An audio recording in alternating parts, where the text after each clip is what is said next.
this is Carter, and welcome to this week's episode of Making It Up, the conversation series where I sit down and chit-chat with other writers.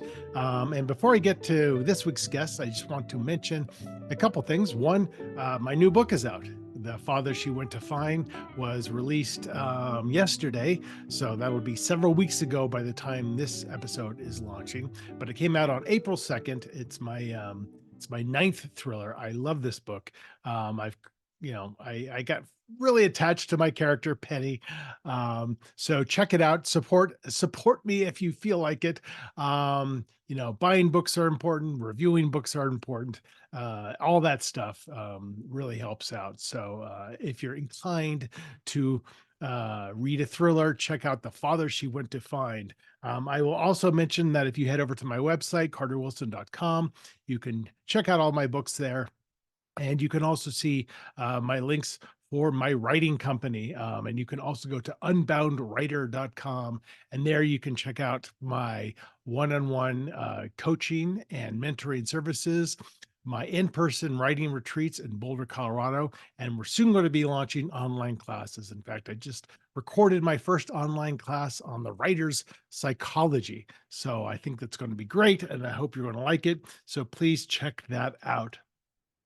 So let's talk about who I talked to today. Today on the show, I had Christopher Reich, who is the New York Times bestselling author of Rules of Deception, Number to Count, and The Patriots Club, which won the International Thriller Writers Award for Best Novel in 2006. So all told, he has 15 novels out, and his most recent release, which launched the same day as my book, is Matterhorn. So definitely check that out. He is a thriller writer. Kind of started out writing financial thrillers, and it was interesting hearing his background. Not totally dissimilar to mine in the sense of kind of no aspirations to become a writer necessarily. In his case, he went into finance. Got an MBA, went into finance in Switzerland. I went to hotel school and went into kind of hospitality, real estate finance. But, so it was just, he did something that which I would normally say is highly foolish, which is he quit his day job in order to write a novel, not knowing whether it was going to work or not. And for him, it absolutely did work. Of course, he had some money saved. But his very first book, Number to Count, really hit it out of the park in the late 90s. Sold, I think he said something like 2 million copies all told, which is it's a lot of goddamn copies. And it was just interesting to talk to him about his journey. Where did his confidence come from writing that first book? How did he learn to write, having no background in it at all? Where he finds the joy in writing, to this day after having done it for 15 novels. So it was a great conversation. I felt like we connected well, and our story at the end was very short, but it was nicely violent. So that's always a good thing. You're going to like this one. This is my conversation with Christopher Reich.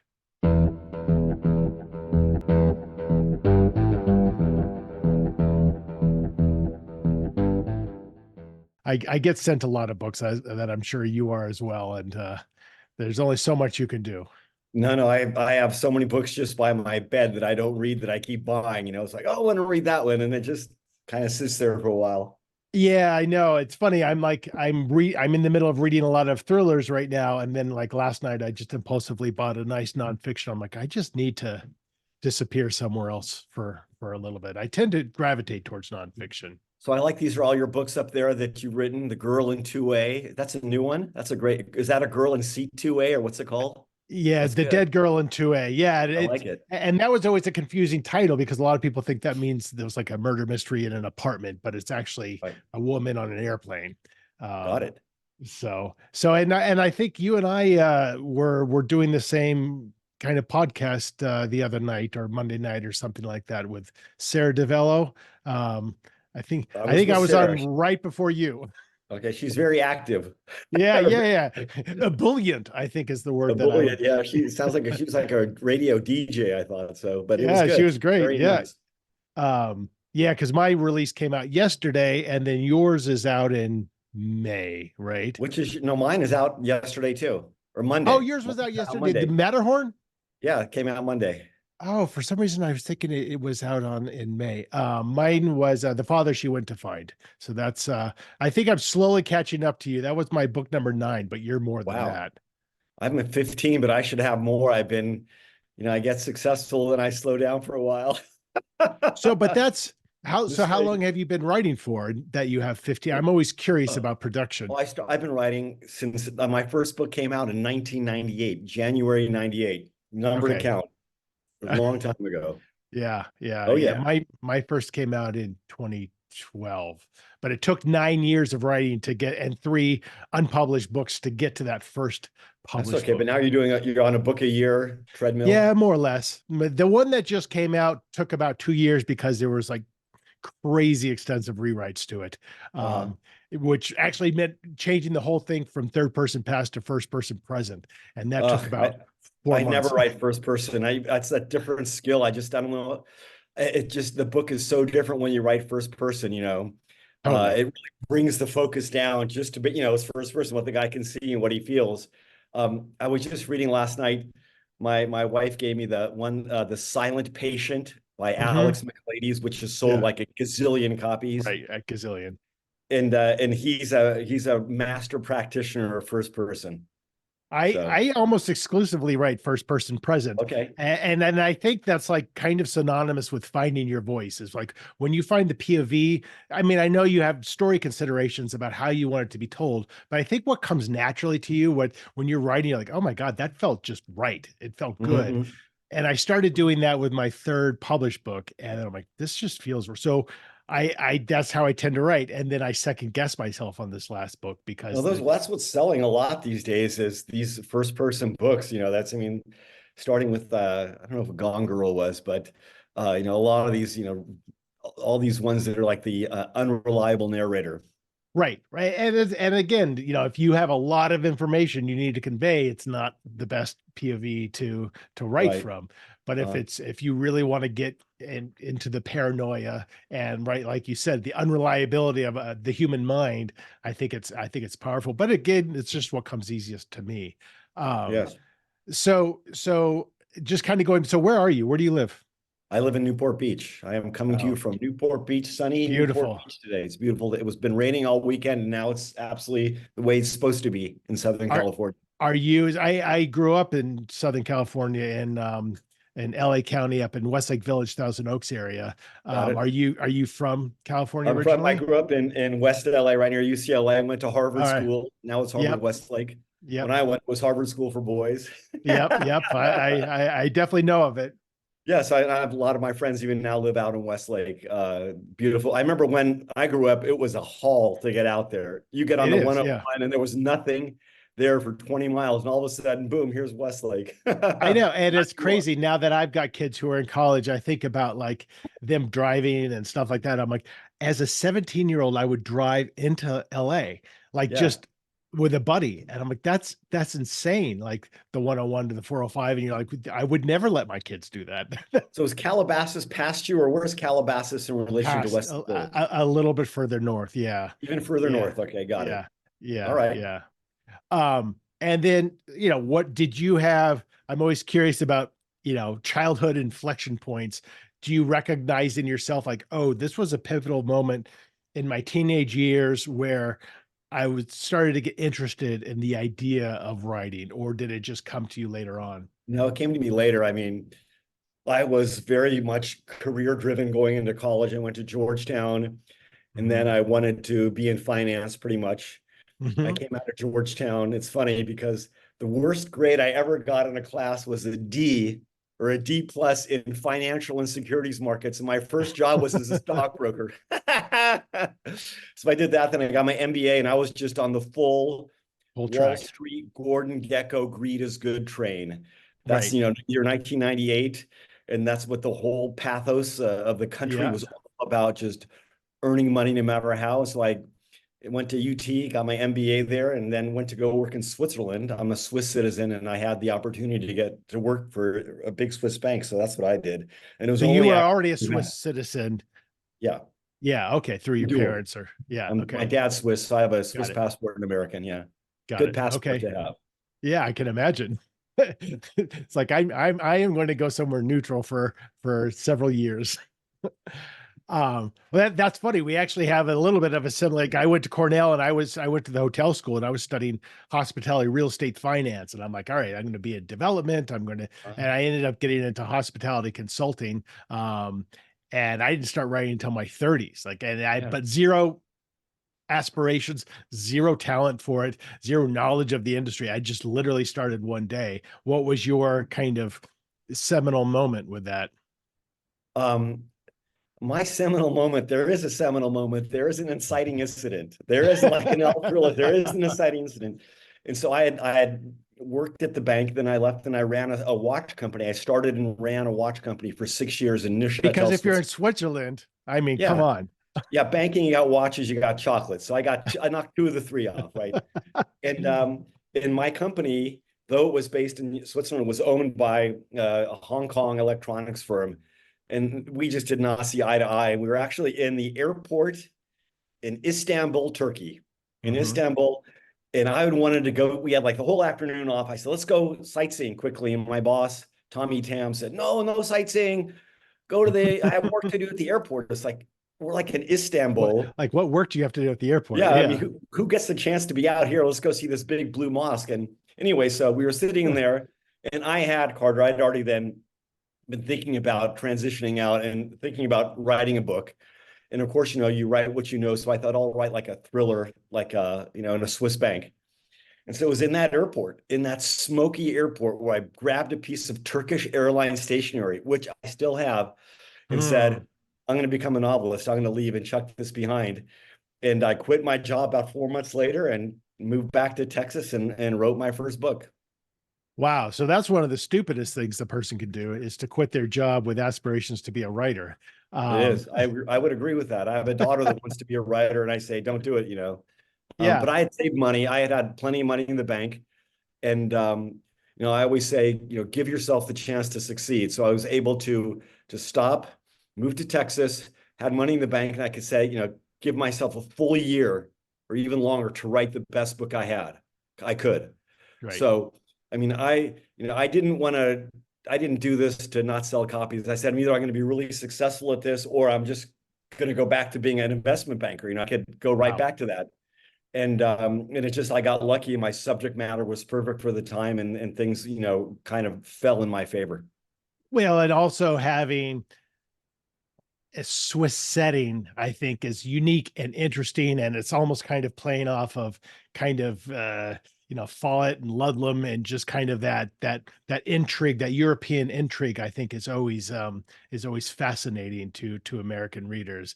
But let's go back a little bit, because what's interesting about you, unlike many novelists I talk about, you almost approached novel writing as an entrepreneurial experiment, much like maybe starting your watch company. But obviously there was a desire and a passion there. And you kind of just mentioned, like, I'd been wanting to write a book. Where did that come from? Like, why were you thinking at all about writing a book? Well, I grew up reading, probably Mhm. like you, a tremendous amount. And my father was very strict. We were not allowed to watch TV a lot of nights during the week. And so I've always been a voracious reader, and there's no other Mhm. way to put it. I read everything. And you mentioned the classics: Ken Follett, Robert Ludlum, Tom Right. Clancy, John Grisham. That's who I was reading, in the 70s, 80s, Len Dayton. And I mean, it's like in my DNA, right? So Right. when I said I'm going to write a book, it's like I'm going to write a book like Robert Ludlum. And I give this advice: if you want to be a writer, pick a book that you want your work to be like. Model your work on something that's very successful. For me, okay, I had my favorite writer is John le Carre, who's at this Mhm. level way above me. Yeah. But I had been reading The Night Manager over and over. I read all his Smiley books, but more basic and a much better, just flat out fundamentally good writer is Ken Follett, who Mhm. writes these great declarative sentences, simple, simple, simple, simple, and he Right. advances the story so well. So I had my copy of Eye of the Needle, my copy of The Key to Rebecca right on my desk. Those are two of his best books. His earlier Mhm. ones, they're freaking They are templates on how to write great thrillers. Hmm. The pacing, the character development is so good. And I said, okay, I'm going to write a book like this. And so, like you asked me, so I've read so much, and here's something. It's kind of a funny story. When I was working at UBS, I worked in mergers and acquisitions, Hmm. and they knew right away that I was not the sharpest bulb in finance. There are guys a lot smarter. They They heard go, about that D on your report card. don't let Reich analyze the numbers. But I would be the guy that write when you do sell a company, you write these deal books. They're Right. gigantic Yep. tomes, like 600 pages.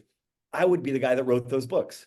So they gave me all the crap and I'd synthesize it. And then one day I get a call from the head of the Swiss bank, Robert Holzek. The head of a Swiss bank, Carter, is the closest thing to a deity or a god that exists in Hmm. Switzerland. They are Hmm. put on these pedestals and just worshipped. So when I got called to this guy's office, I go, this is either a good thing or a bad thing, but it was definitely intimidating. And he brings me in and he has one of these deal memos. He puts his arm around me, he goes, Herr Reich, we spoke German there. And he goes, you're our own Michael Crichton. Okay. Wow. You're our own Michael Crichton. I said, and he goes, this is the first time I've read this book and it's actually interesting. And so somewhere, Carter, in my mind, I thought, if I ever want to switch careers, maybe I can make it as a writer. Yeah, you actually introduced pacing and suspense in a deal book, which, I used to write commercial real estate appraisal reports, like 150 pages about a hotel. And but it always amazed me how poorly most people wrote business writing, that they couldn't, like, they would make it so difficult because they couldn't write well, so they would just make it obtuse. And you're like, that's not how it works. You still want to get your point across. You still want to tell the story of why this is an intriguing deal. And Indeed. you're assuming everybody appreciates complex writing, but that's actually not the case at all. So in my No, writing now, I find like I'm a pretty basic writer. I'm like, this is what's happening, and I avoid a lot of flowery stuff because I'm like, you could figure all that out yourself as a reader. You don't no need that flowery from me. stuff allowed. No $10 words like Hemingway said. Right. I used to be a pompous jerk and write all these fancy words, and then my agent would come through and says, what the hell is this? Right. Right. A quick funny story, when I wrote my first book, Numbered Account, which is of course set in Switzerland, but when I was writing it, I would listen to books on tape every night, and mostly I listened to John le Carre reading his books. He is the best narrator ever. That's the Mm-hmm. English voice in my head. So when I sat for that first year writing that book, which is basically have mostly American characters in Swiss, I was writing with this English voice. So when I handed in the first draft of my novel to my agent, Richard Pine, he goes, Chris, let's clarify a couple of things. I go, sure. He goes, the main character, Nick Newman, he's a former Marine, right? I said, yeah. Well, that means he's an American, right? I said, yeah. And he said, and he grew up in California. I said, yeah. What are you getting at? He goes, well, Chris, in the book, he talks like Sherlock effing Holmes. Why is he having tea all the time? And I had to go out. The first job was to strip out and redo the dialogue Yeah, on yeah. 660 double space pages. It But sounded that's sweet. that's the thing though, right? Like for me, I feel like it took 5 books where then I'm like I was kind of saying with the voice, like, oh, this is how I write. But before then, you're just emulating because you don't know any better, especially if you're like us with no background in it. Yeah. And it's very easy to be influenced. But after time, you're like, oh, this is my voice for better or for worse, but this is what comes naturally to me. But that's funny because I can totally, I mean, I remember even reading like Cormac McCarthy and just being in such awe. And I kind of got into the mode of like incomplete sentences, one word sentences, and then after a while, I'm like, that's just not me, But No, that's for funny. him, Yeah. it's amazing. But so that's a long first book, 660 pages. Very I long. mean, you wouldn't be a debut author writing that and presenting that as a thriller now. I think the market would be like, oh, Yeah, things have changed. And it was funny when I gave it to the English and when it sold to the English publisher Trans World, they came back and they said, we love this book, but it's too long. We have a guy that's going to help you cut it down. We had a huge argument. And what he basically did, and it taught me a lot, was he went through that book and basically chopped most paragraphs in half and cut off the last two sentences of every paragraph. And you know what? It made the book so much better. That book Kill was your so darlings. overwritten. It was so overwritten. It was, but that also gave it a lot of heart. And I mean, that's still, I mean, that book has sold nearly 2 million copies. Oh, Okay. wow. So That's that's, amazing. it was such a huge hit in America.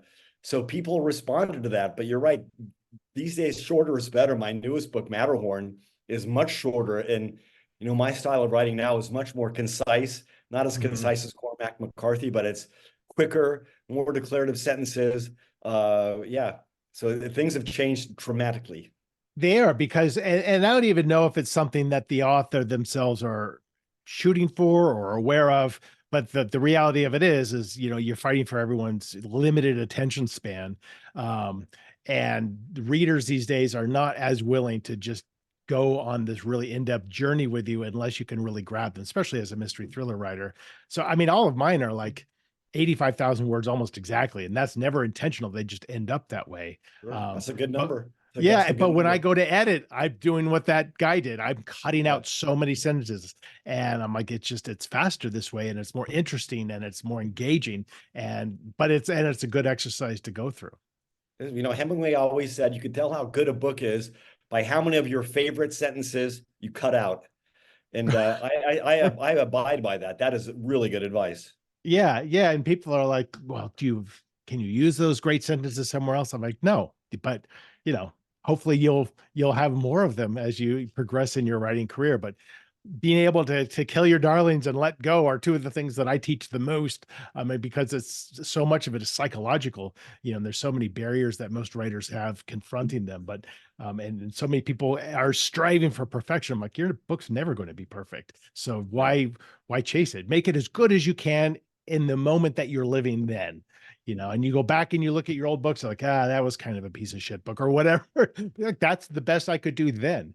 Mhm. Um, but you're rare in the sense that not only you're like, all right, I mean, granted, I understand you had saved up money, but I'm going to quit my day job. I'm going to write a book, and then it works. Like it works out of the gate. That's like almost unheard of. It is. I'm so lucky. You know, looking back, I don't know how it happened. It's like, how did this even happen? But, you know, I was newly married and we certainly felt confident that it would work out in some way or another. It worked out better than we expected for a lot longer. Um, but Yeah. yeah, so you know, the thing with writing is that you have to have some kind of ear. You have to know if you could do it or not. You know, a lot of people write something, sadly to say, it's just not very good. I say writing is like playing a musical instrument. Everyone could kind of play the saxophone, but you got to be able to have an ear to tell if you're playing the saxophone well or not. And a lot of Totally. people just don't. And they go, well, that sounds great. It's like, well, maybe not. That's a really good point because a lot of the writer's ear is also the writers community where you know regardless of how much you write you get so close to the subject matter I lose perspective, and so I need my critique group, I need my agent and my editor to Mm. give me, because Oh, I know when I turn my stuff in I'm like, this is far from done, this is the best, I've carried it as far as I can go, but I know there's going to be comments that are going to make it so much better. And I'm excited for that, even though I know it's going to be a lot of work, but I think you lose a little bit of perspective when you're writing something. mhm. And you know, and the other thing the key word I think you mentioned was confidence. You know, we're talking about we just knew it was going to work out. I think that's critical, and I think that's one thing most writers don't have, Mhm. and you know, deservedly so because it's such a tough industry. But if you have that confidence, and if you're realistic about it, you know that you're a decent writer. I think that manifests success. You know, if you carry forward, it's like, yeah, this is going to work. Do you think that that's an Yeah, you important know, part, or you think manifesting it's is just something that's very popular now that people talk about and manifest this and that. I think we were doing it, you know, subconsciously or whatever, just, you know, having taken that big decision to leave Switzerland to come back to America with the only goal is to write a book that's sold in some form. So, yeah, but you know, I also worked hard. I was an investment banker before. I went to work every day at 7. I didn't wait for the muse to land on my shoulder. I said, I'm going to Mhm, crank the mhm. story out. I'm going to tell the story. And I knew I wasn't that great. So I was using these people that were better than me. How did Ken Follett do it? How did Robert Ludlum do it? How does Le Carre do it? And I would try to, you know, assiduously follow, like, how does he tell the story? Follett, like me, goes back and forth from a lot of different characters. you don't if you're going just the first person. So I would follow how Follick did it and let him teach me. And then thank goodness I landed the best literary agent, in my opinion, in the business. And he and his assistant, and even plural, he took me on as a client in May of 96. We rewrote that book for 9 months.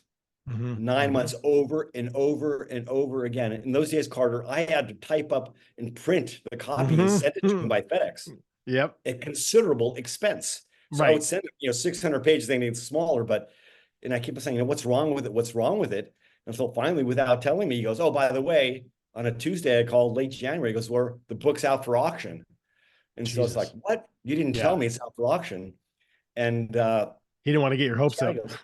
goes, we've been selling it out. I've been talking about it. And now we have like 6 people that are really interested. And today's Monday or today's Tuesday, and someone has to buy it by Friday. I said, That's well, amazing. what happens if they don't buy it by Friday? And he goes, what do you got in mind for book 2? Yep. And if Yep. Friday at 1 o'clock, it sold. Finally, That's amazing. he knew how to conduct an auction and sold to Delacorte. So really lucky. That's amazing. But I think you're right. And that's another. It's funny you actually said exactly one of the things that I teach is don't wait for the muse, because it's bullshit. It's. I mean, you have moments where you're more inspired than others, but you have to write every day because you have to build that muscle, and it's a job. Whether it's actually your career or not, it's a job. And some days, as you know, it sucks, right? Some days it's like data It entry, and does. you're like, I It know, is I a think job, and you go for you want that flow. That's another common word. You want to get into that flow state. But I always say, when people say, what's it like writing? I say, well, I'm actually writing my book. It's like this. Imagine every day you're going to go run a 10-kilometer race for time. That's what it's like to be a writer. You're sitting down, no bullshit. You're dialing in, you're running for time. You're right, trying to do your very best. And sometimes you do, sometimes you don't, but you can't not try, right, right? And right, you have to be there. So much is just, like Mark Twain says, the first rule of writing, apply seat of pants to back of chair, whatever, right. it's another, sit your ass down and write. That's no substitute. Yeah, 100%. And like running for time, you are there. You are fully present. You can't be thinking about anything else because you have to be so focused, which is hard. You think about most people in their corporate jobs, you can half-ass so many things like, this is good enough.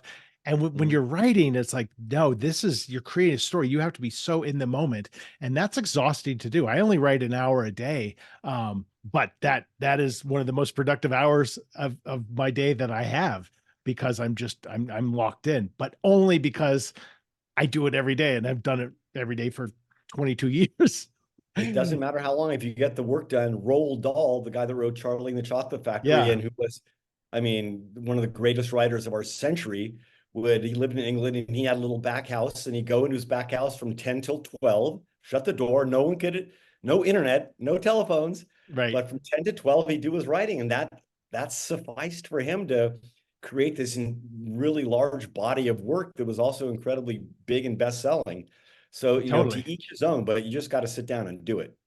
Yeah, and I think that always surprises people who don't write. The idea that you could just write an hour a day and still have a book a year. And I'm like, well, yeah, it adds up very quickly, but that's 7 days a week. Mm, But if you have a passion for it, you will be looking forward to that hour every day. If you don't sure. like it, then it's going to be torture. Mm. Um, and so as you progress throughout your career, how did you start viewing, you knowing like, Jesus, this book really took off. I guess this is what I'm doing now, and I've got to start producing more. Did you have a thought about series versus standalones? Did you have a backlog of ideas? No, I didn't. I made so many mistakes along the way, but I just kept writing. For me, my first book, Numbered Account, was a financial thriller set in Zurich Right. in the super secret world of Swiss banks, and it was a tremendous hit. I mean, sold in 20 countries. It was everywhere.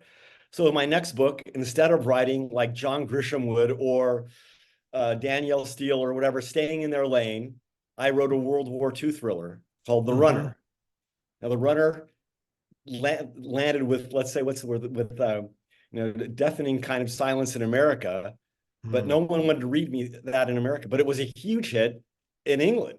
Hmm. It sold like 400,000 paperbacks, which is a lot in England, Yeah, which is totally. only 70 million people, right? Because they love World War II.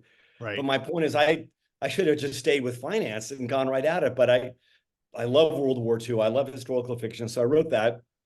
And then when it wasn't so successful, I went back to my third book was called The First Billion, which again is set in, the world of high finance. And that kind of got my readers back for me. So yeah, so I switched and I didn't write as quickly as I should. If you really want to make it, you got to do a book a year. Like Michael Connelly's still doing it amazingly. Yeah, Harlan Coben, John right. Grisham, they don't need to write another word in their lives, and they're still cranking out these books, and good books and Yeah, good. because they love it. They're Um, good.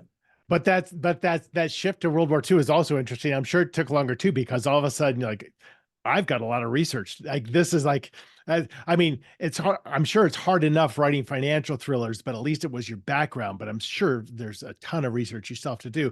But then you switch to historical fiction, and you've, especially World War II, where people will call you out 100% if you don't get it absolutely right. They will. That must have been a big task. Oh, it was fun. I loved research, and I actually am a big kind of semi-World War II historian to begin with. This book Mm, was set right at the end of World War II in July of 45, kind of mining territory that hadn't been looked at before. mm. Um, and I got some of the best letters I got were from former British service people. I got one from a retired general. He goes, "Dear Mr. Reich, I just finished reading The Runner. It goes, it took me back to those halcyon days when I was standing on the banks of the Rhine, looking at the smoking ruins of the town of Remagen. I mean, it was really great. It was like, wow, Wow. I succeeded, and it worked for him. Where I make all my mistakes, Carter, is with guns. People that Mm, like guns are freaking fanatics. yeah. And if I better get 45 caliber with the barrel, the grooved barrel, this and that, or the cartridge versus the, oh my God. So I Right. try to really make sure I don't screw that up. And what's great about writing first person for kind of the everyday person is there's very little research to have to do. So when somebody pulls a gun on my character, they're like, there's a gun, because they don't know what kind of gun it is. They just Who are see your a, characters usually? Are they some type of professional with some type no, of they're real usually deep just, skill set or? no, no, very rarely. They're usually just everyday people that something extraordinarily bad is suddenly happening to. So they're having to deal with that. That's And for fun. me, it's just vicarious, because to me, I'm like, Mhm. well, what the hell would I do in this situation? Uh, So it sounds like then I mean, this is just a total guess on my part, but like, because of your subject matter, um, and because of you multiple points of view, you're probably outlining your books. I try to outline. I do it this way. I first of all come up with the kind of the general idea for the book, and especially the emotional kind of tangle that makes books propulsive. What skin, what's at stake for the protagonist, the hero. It Yeah. has to usually be someone that's been murdered, someone's disappeared. It has to be something that's going to compel him to do whatever is necessary. So I kind of think about that. But I usually, to answer your question, I kind of outline the first act, the first 100 pages. Hmm. I think I know where it's going. I know where the finale is going to be. And then kind of all hell breaks loose in between, right? Of course And it my does. books used Yeah. to be really 115,000 words, which is lengthy. Now Hmm. my last book was like 84,000, which I love. It was so much more Yeah. fun to write. Yeah. It's much Right. easier because I didn't get totally in depth and go overboard. But yeah, so the more you outline, I think kind of the better. But also, as you're writing, things happen you don't expect to happen with characters coming to Yeah. life. So I And that's think the best part. Like, that's the that is. joy. You're like, wow, I never would have thought of that had I just sat down and tried to figure out this book in a week. Now, do you Uh, write do you write on the keyboard or with a pen? Keyboard for sure. And I don't outline at all. I usually have an idea for an opening scene, and I don't even know what that scene means, but it's just an interesting scene.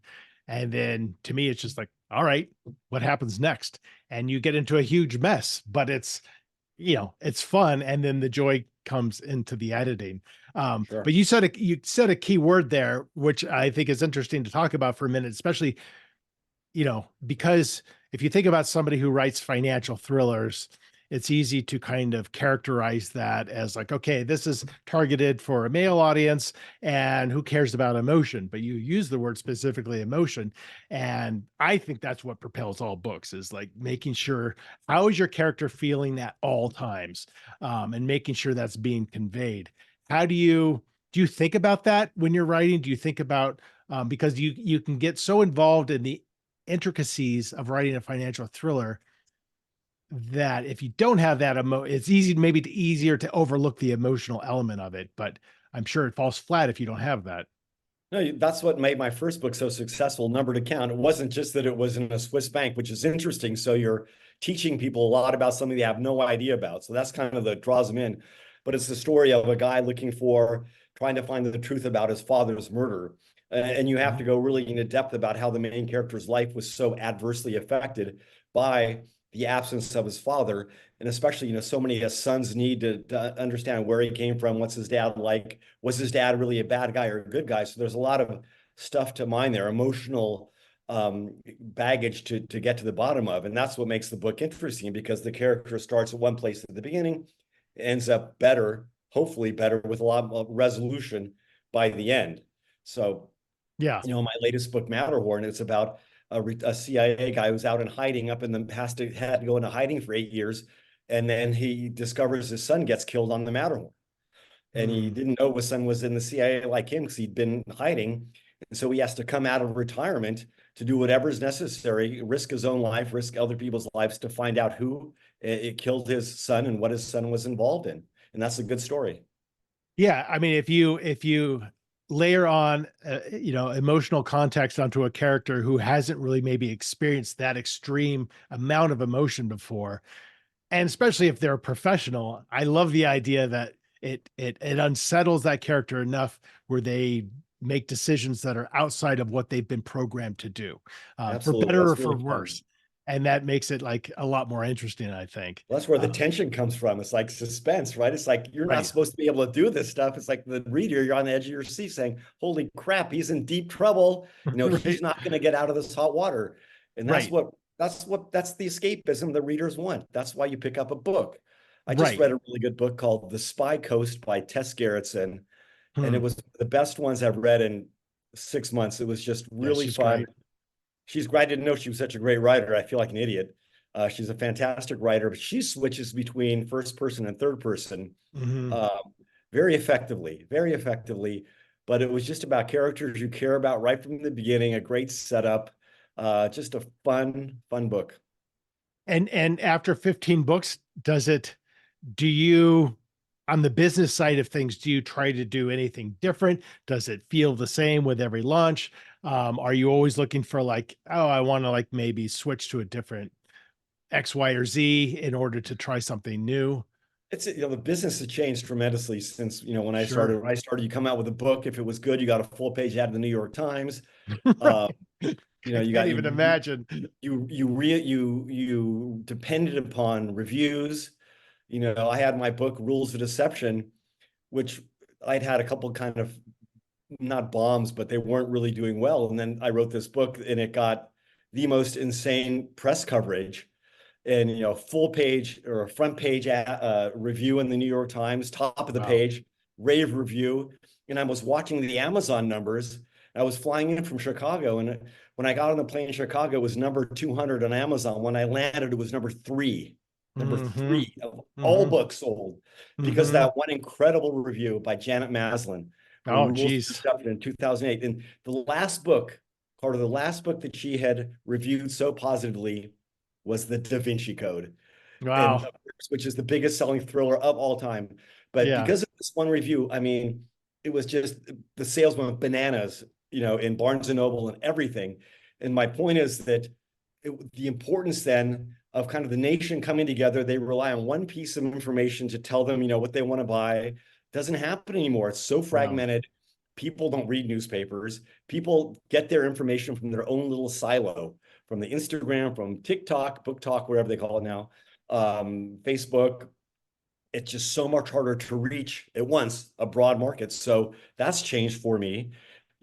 I'm publishing now with Thomas and Mercer, which is a Hmm. division of Amazon. Hmm. It's one of the best experiences I've ever had. They're so professional. They're Hmm. so smart, business driven. We want to move copies, but they're so polite. It's a world away from what I just came from. I had some great experiences, some less great. Great with Doubleday, Jason Kaufman, great with Delacorte. But the market is changing, so I really feel like I'm in the right place with this fantastic team, Liz Pearson's, Grace Doyle, No. to give them a shout out. It's just really gratifying.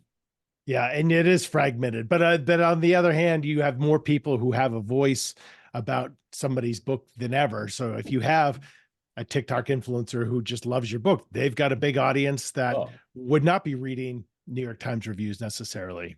So well, yeah, but how do just you find them mention all? Colleen Hoover, who's the, Oh Colleen yeah, Hoover, who, right, was writing books out of a double wide in Kentucky and now sold 30 million copies. right. She writes really fun books, emotionally satisfying, but I think a lot of her success is it started taking off on this book talk and a lot of influences. So good for her. Right. And then we all tried to do the same thing and like, wait, why do I only have 100 views on this video?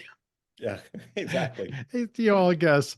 All right, well, we're going to wrap up. Before we do, we're going to do our own quick storytelling. This is the making it up portion of the show. I've picked a random book off of my bookshelf. I'm going to have you pick a page. I'll pick a sentence. I'll read that one sentence, and then you'll give me the next couple sentences that happens.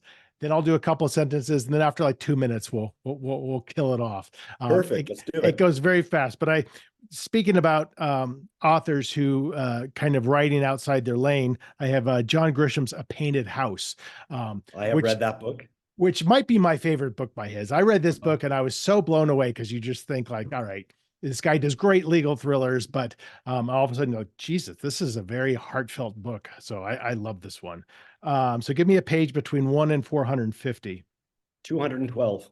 Okay, I'm going to quickly look at page 212 and see if I'm sure there will be a sentence that will work for us. A lot of dialogue on this page. Boy. All right, so I'm just going to read a sentence of dialogue. So once some character is saying to another, Ricky done it. I knew he'd done it. He's the one that found the body outside the barn. The fact that he was telling me that he had done it wasn't important. The important thing is what we were going to do with the body. So I asked him to describe exactly where it was and how many holes the body had in it. Body was found just next to the cellar door. Had 3 holes, 2 dead center in his forehead. Nobody shoots like Jim Bob. I can't claim I was a fixer, but I was being asked to fix the situation. And as little as I knew about science, I knew getting rid of the blood was the most important thing we can do. But I also knew there was a spray that they could use to see if blood was already on the surface. Wasn't quite sure how we were going to approach this. I don't think I'll leave the science to you. You just tell me where to drag the body. We'll go from there. All right, we'll call it there. I love the setup. I love the accent. I think Well, that's that painted important. house, it's like in Oklahoma, right? I remember. Yeah, yeah. I remember something about it, like just the idea that they could finally afford paint, and I'm like, it was just beautiful. Yeah. But of course, it always gets real dark when I do this. There's always within 2 sentences murder happens. So Oh yeah. these stories. So Especially with a thriller author. What do you expect? I'm glad we didn't disappoint. Well, listen, Christopher, that's so nice to be able to meet you and talk to you. And congratulations on Matterhorn's release. That's very, very exciting. I'm sure it doesn't get old for you, nor does for me. So, yeah, and I hope we get to connect in person someday. Thanks, Carter. That was great to meet you. Thank you for having me. So that's it. That is my conversation with Christopher Reich. I really enjoyed chatting with him, and it's I think one of the things that really struck me the most out about that conversation, which I totally believe in, is the need, really the necessity of having confidence as a writer, like having awareness, self-awareness, knowing whether or not you have talent for it, and knowing how to work hard and knowing how to, challenge yourself to be better, but then also having the confidence to believe in yourself and kind of putting that out there because I do believe that results in good things. I think if you're a talented writer with zero confidence, I think it's going to be very easy to kind of get stuck. So you don't want to have confidence that's misplaced, but you do want to have confidence. So yeah, great conversation. I feel like I learned a lot from him. Please go check him out. ChristopherReich.com is his email or his website. His new book, Matterhorn, just released same day as my book, The Father She Went to Find. So please buy a copy of that as well. I implore you. And head over to my websites, carterwilson.com and unboundwriter.com for lots of other goodies. So that's it for this week. More episodes out next week. In the meantime, thank you as always for watching and or listening to Making It Up. Take care.